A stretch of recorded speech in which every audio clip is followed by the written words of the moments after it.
Hoje começou o tal horário eleitoral, é isso? Tá rolando lá. Tá rolando, tá rolando. Mas nós estamos aqui conversando e vamos ficar por aqui normal até as 2 horas da tarde, batendo esse papo gostoso de todos os dias. Bom, eu não sei se você acompanhou com atenção, ouvinte querida, Débora Alfano, Fábio França, seguramente acompanham, por dever de ofício até, ainda que não quisessem. Mas no começo desse mês, dia 8, agentes do FBI entraram na casa do Donald Trump. Eu chamo de casa porque perto da minha moradia é uma casa, não é uma coisa tão grande assim.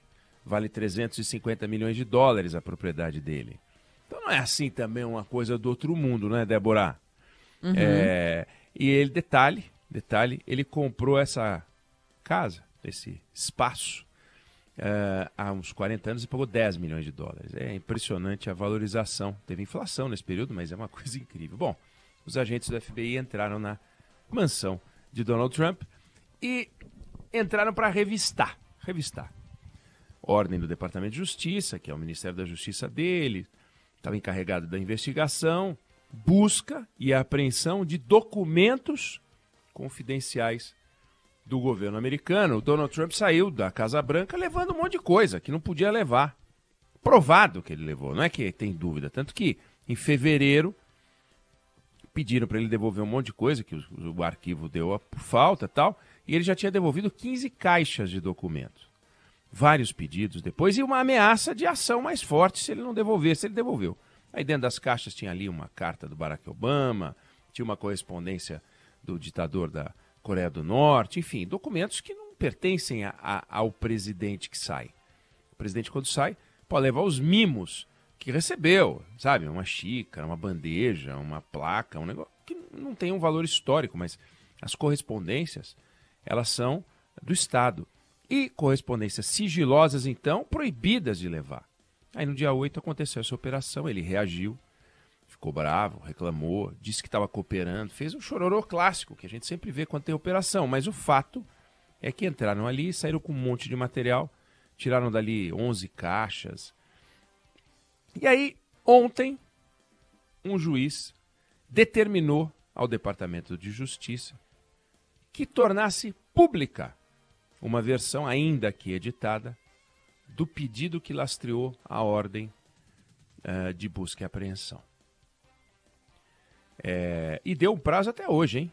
Hoje, agora, na hora do almoço, um pouco depois, eles têm que divulgar isso, entregar para o juiz, para ele poder analisar. E esse mandado de busca e apreensão é o que autorizou o FBI a entrar na casa dele, a pegar os documentos, saíram de lá com um monte de material. E o Departamento de Justiça não quer fazer isso, não quer fazer o que o juiz está mandando, dizendo que isso pode colocar em risco uma investigação em andamento, que precisa de sigilo. Mas o juiz não quer saber, ele falou, não aceito essa ideia do sigilo completo, aceito sigilo parcial, mas tudo não, quero uma versão resumida que seja da ordem que lastreou essa busca e apreensão, né? Não aceita. E por que eu estou contando essa história que interessa para os americanos, né? Vamos combinar? Dane-se, né? O Donald Trump pegou o documento, né? Vamos acompanhar. É importante, mas também a importância é relativa para nós aqui. Mas, para efeito de comparação, a título de comparação é importante. Por quê? Uma autoridade do judiciário não aceita a ideia, lá nos Estados Unidos, de que uma operação de busca e apreensão importante possa ficar sob o manto do sigilo absoluto. Não aceita. Eu não aceito isso. Diz lá o juiz. Não aceito. E o que está acontecendo no Brasil nesse momento? Uma operação que aconteceu sobre 8 empresários, determinada pelo ministro do Supremo Alexandre de Moraes, cercada de sigilo absoluto. Tão agressiva quanto aquela contra o Donald Trump, tão cheia de mistérios quanto aquela do Donald Trump. E lá o Trump é acusado, né, de tramar, de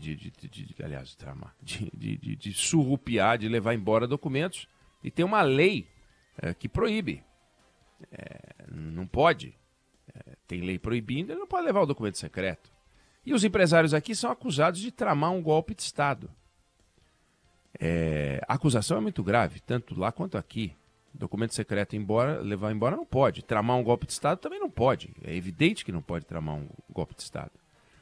Mas quais são as evidências de que o Trump pegou documentos? Os próprios documentos que ferem a lei da espionagem, os documentos.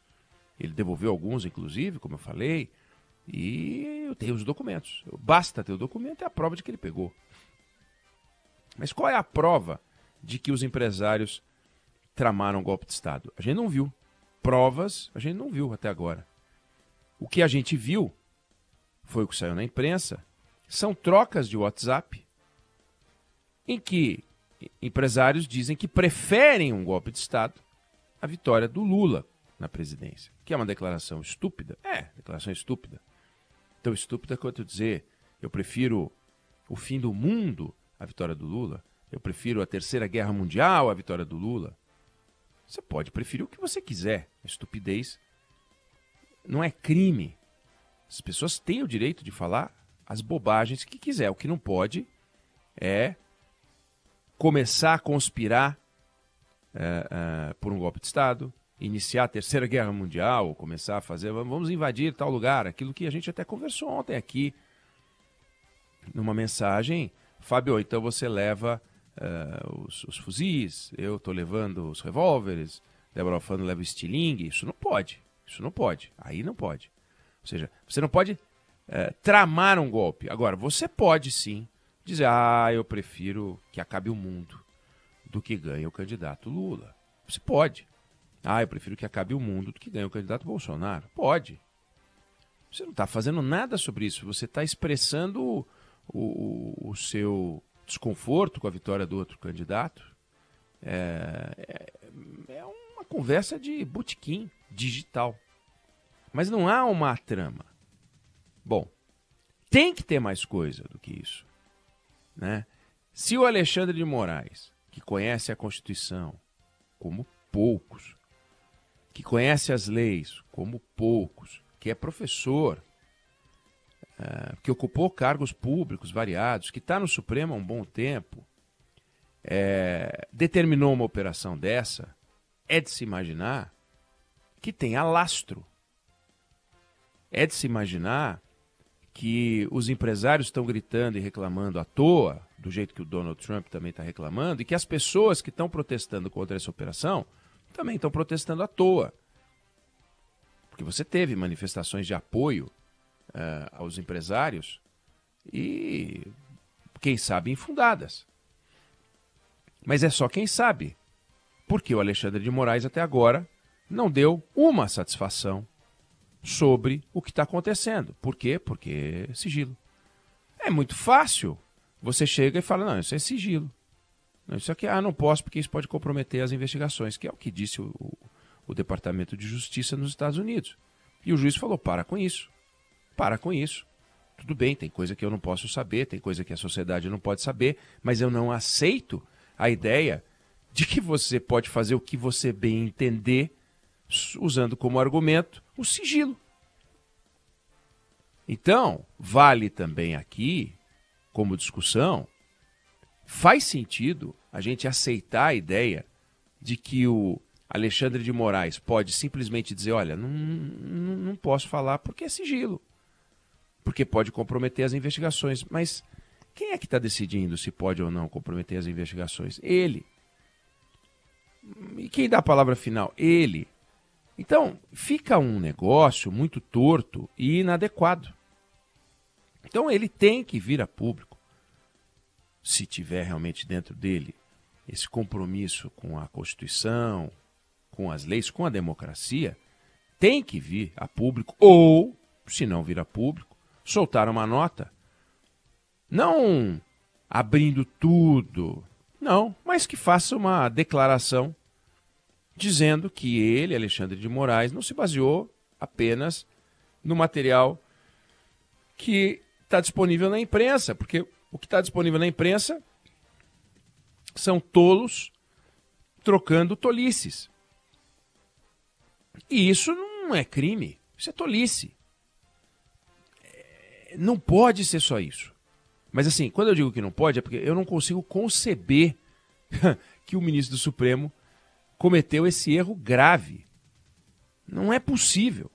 Então ele tem que vir a público para nos tranquilizar, como sociedade, como pagadores de impostos, como responsáveis que somos, né? Todos, por entender. Olha, isso aqui foi tomada essa decisão por causa disso ou aquilo. Eu não posso contar tudo, mas está aqui, olha, tem coisa. Sem aquele exagero da Lava Jato, né? Aquela palhaçada que o Deltan Dallagnol fazia. Lembra da palhaçada do Deltan? O palhaço mora. Fazia uma operação, já contava tudo. Expondo as pessoas, inclusive que depois se mostraram inocentes. Então, claro que você tem que, na hora que você está abrindo o sigilo, você também está lidando com pessoas que estão sendo acusadas de coisas graves e às vezes uma coisa mal entendida, não investigada, não apurada pode sugerir que tem um crime. Me lembro de uma CPI fantástica, uma CPI das empreiteiras, tempos atrás. E como o político já faleceu, eu não queria citar o nome dele, mas ele deu uma entrevista em que ele falava ter descoberto toda a estrutura organizacional do que ele chamava de Orcrim, de uma organização criminosa, e ele começou a mostrar o organograma da Orcrim. E ele estava com o organograma da Odebrecht na época. Então ele pegou o organograma da Odebrecht e apresentou como se fosse o organograma da organização criminosa, porque ele entendeu e ele se confundiu que as caixinhas de um organograma básico que ele pegou na casa, que a Polícia Federal fez uma busca na casa de um diretor do Odebrecht, tinha lá um organograma mesmo do RH da empresa. Patético, mas foi uma das coisas mais ridículas do mundo. Ele apresentou como a prova da Orcrim. Que coisa ridícula. Então, não dá pra gente simplesmente aceitar esse tipo de coisa. Então, o Alexandre de Moraes tem um compromisso com a sociedade brasileira, que paga o salário dele, que confia nele, que entrega a toga para ele, que dá carro para ele, que dá aquele moço que puxa o capinha para ele, que dá cafezinho para ele, que dá papel para ele trabalhar, que paga tudo para ele prestar um serviço público. Ele não pode simplesmente pegar a caneta dele e fazer o que quer. Como eu acho que ele não fez o que quer, porque eu não consigo acreditar, é uma coisa minha, não consigo acreditar, eu ainda acho que dá para ele chegar e falar. Porque do contrário, vai ser o que está acontecendo. O que estão falando dele e questionando. Vem cá, um dos 11 ministros do Supremo está agindo ao arrepio da Constituição e da lei. Não dá, não pode, isso não pode, é inconcebível. Então ele tem que vir a público e falar. Fica o exemplo americano em nome da transparência.